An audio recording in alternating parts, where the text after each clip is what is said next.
రాష్ట్ర విభజన సందర్భంగా ఏపీలో కలిపిన 7 మండలాల్లోని కొన్ని పంచాయతీలను తిరిగి తెలంగాణలో విలీనం చేయాలన్న డిమాండ్ పెరుగుతోంది. తాజాగా రాష్ట్ర మంత్రి తుమ్మల నాగేశ్వరరావు కేంద్రానికి లేఖ రాయడంతో ఈ సమస్యపై చర్చ జరుగుతోంది.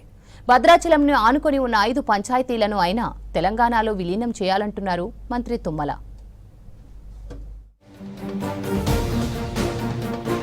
తెలంగాణ రాష్ట్ర ఏర్పాటు క్రమంలో భద్రాద్రి నుంచి 5 మండలాలను విడదీసి ఆంధ్ర రాష్ట్రంలో విలీనం చేశారు. దాంతో భద్రాచలానికి ఆనుకొని ఉన్న 5 గ్రామ పంచాయతీల ప్రజలు వారి ఉనికిని కోల్పోయారు. అప్పటి నుంచి ప్రతి సందర్భంలో ఆ గ్రామాల ప్రజలు ఆందోళన చేస్తూనే ఉన్నారు. భద్రాచలం పట్టణాన్ని ఆనుకొని ఉన్న యాటపాక, కన్నాయిగూడెం, పిచ్చుకలపాడు, పురుషోత్తపట్నం, గుండాల పంచాయతీలను తిరిగి తెలంగాణలో విలీనం చేసే అంశాన్ని పరిశీలించాలని కేంద్ర ప్రభుత్వానికి మంత్రి తుమ్మల నాగేశ్వరరావు లేఖ రాశారు. 2014 రాష్ట్ర విభజన సమయంలో భద్రాచల పట్టణం తెలంగాణలోకి వచ్చినప్పటికీ దీన్ని చుట్టుపక్కల ఉన్న 5 గ్రామ పంచాయతీలను ఏపీలో కలిపారని పేర్కొన్నారు. ఈ గ్రామాల ప్రజలు, ముఖ్యంగా ఆదివాసీ కుటుంబాలు ఆరోగ్యం, విద్య, రవాణా వంటి అవసరాల కోసం సహజంగానే భద్రాచలంపైనే ఆధారపడుతున్నారని తుమ్మల లేఖలో వివరించారు. అయితే రాష్ట్ర సరిహద్దు మార్పుతో ప్రతి చిన్న పనికి అంతర్రాష్ట్ర తనిఖీలు, వైద్య అత్యవసరాల్లో ఆలస్యం, పాఠశాలలు, హాస్టళ్లకు చేరడంలో ఇబ్బందులు, అభివృద్ధి పనుల్లో అధికార పరిధి గందరగోళం లాంటివి ప్రజలను తీవ్రంగా వేధిస్తున్నాయని మంత్రి తుమ్మల కేంద్రం దృష్టికి తీసుకెళ్లారు. ఎన్టీ రామారావు గారు కానీ లేకపోతే చంద్రబాబు నాయుడు గారు కానీ ఈ భద్రాచల ప్రాంతాన్ని అభివృద్ధి చేశారు. మీరు అభివృద్ధి చేసిన ఈ ప్రాంతంలో ఉన్నటువంటి రామాలయం భద్రాచలం తెలంగాణలో ఉండి, భూములేమో ఆంధ్రాలో ఉండి అనేక రకమైన భూములు అక్కడ కబ్జాలు కావుతూ అనేక రకాల సమస్యలతో ఎదుర్కొంటా ఉంది. మీరే ఈ ప్రాంతాన్ని అభివృద్ధి చేసి మీరే దీన్ని కుంటుపడే విధంగా కాకుండా మీరు అభివృద్ధి చేసిన ప్రాంతానికి 5 గ్రామ పంచాయతీలు ఇచ్చి తెలుగుదేశం పార్టీ ఎప్పుడూ భద్రాచలం రాముల వారి పక్షాన ఉందని రుజువు చేసుకోవాల్సిన బాధ్యత కూడా అక్కడున్న చంద్రబాబు నాయుడు గారి మీద ఉందని సందర్భంగా కోరుతా ఉన్నాం. ఏపీలో కలిసిన మండలాల పరిధి సున్నిత ప్రాంతం కావడంతో శాంతి భద్రతల సమన్వయంలో 2 రాష్ట్రాలకు సవాళ్లు పెరిగాయి. పరిపాలన సులభతరం కోసం ఈ ప్రాంతం ఒకే రాష్ట్రానికి చెందడం ఉత్తమమని తుమ్మల లేఖలో ప్రస్తావించారు. ప్రసిద్ధ భద్రాచలం శ్రీ సీతారామచంద్ర స్వామి ఆలయం తెలంగాణలో ఉండగా అనుబంధ ఆలయ ఆస్తులు, భూములు పురుషోత్తపట్నం ఏపీలో ఉండటంతో రికార్డులు, పరిపాలన, అభివృద్ధి ప్రణాళికల్లో సమస్యలు వస్తున్నాయి.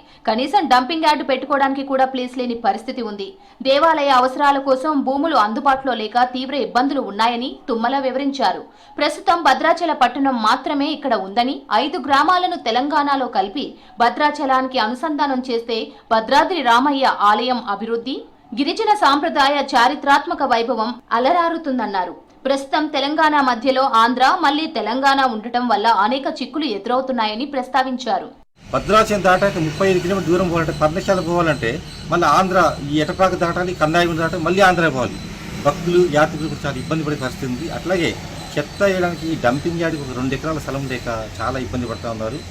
ఇక్కడ చెత్త అంతా తీసుకుపోయి భద్రాచలం గోదావరి ఒడ్డున ఇక్కడ కాలుస్తున్నారు. కాలుష్యానికి ప్రజలు, యాత్రికుల పొగకి అంత ఇబ్బంది పడుతూ ఉన్నారు. ఈ చెత్తను తీసుకుపోయి మళ్ళీ గోదావరి కలుపుతూ ఉన్నారు. అత్యంత దుర్మార్గమైన పరిస్థితి కనపడతా ఉంది.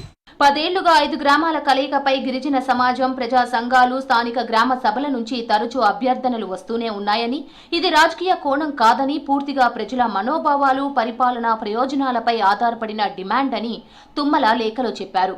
ప్రస్తుతం ఆంధ్రప్రదేశ్లో జరుగుతున్న జిల్లా సరిహద్దుల పునర్విభజన ప్రక్రియను దృష్టిలో ఉంచుకొని ఈ 5 గ్రామాలను ఆంధ్రప్రదేశ్ నుంచి మినహాయించి కేంద్ర ప్రభుత్వ సహకారంతో వాటిని తెలంగాణలో విలీనం పునరుద్ధరించే అంశాన్ని పరిశీలించాలని గ్రామస్తులు కోరుకుంటున్నారు.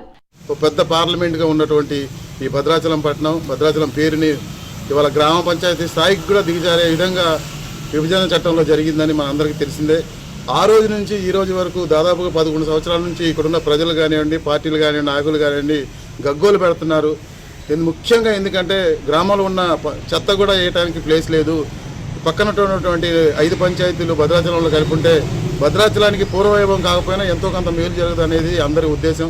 ప్రజల ఇబ్బందులు, రెవెన్యూ సమస్యల పరిష్కారానికి విలీనం ఎంతగానో ఉపయోగపడుతుందని తుమ్మల లేఖలో పేర్కొన్నారు. భద్రాద్రి రాముడు తెలంగాణలో, భూములు మాత్రం ఏపీలో ఉండటం వల్ల రామయ్య సేవలకు తీవ్ర విఘాతం కలుగుతుందన్నారు. కేంద్ర ప్రభుత్వం ఈ అంశాన్ని సానుకూలంగా చర్చించి భద్రాచలం పట్టణానికి పరిసర గ్రామాలను అనుసంధానం చేసేలా ప్రత్యేక చొరవ చూపాలని కోరారు.